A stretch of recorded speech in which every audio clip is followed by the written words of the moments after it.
All right, here we're going to be talking about path-dependent functions and state-dependent functions. Now, let's start with path-dependent.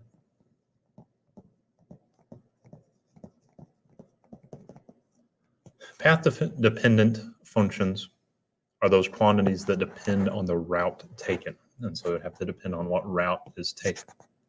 So for example, you can fly directly from Chicago to Denver, or you could fly from Chicago to Atlanta to Los Angeles, and then to Denver. Okay, so you can take different paths here.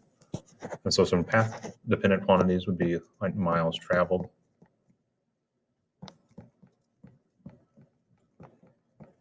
or time traveled, or fuel used, and so on. Those are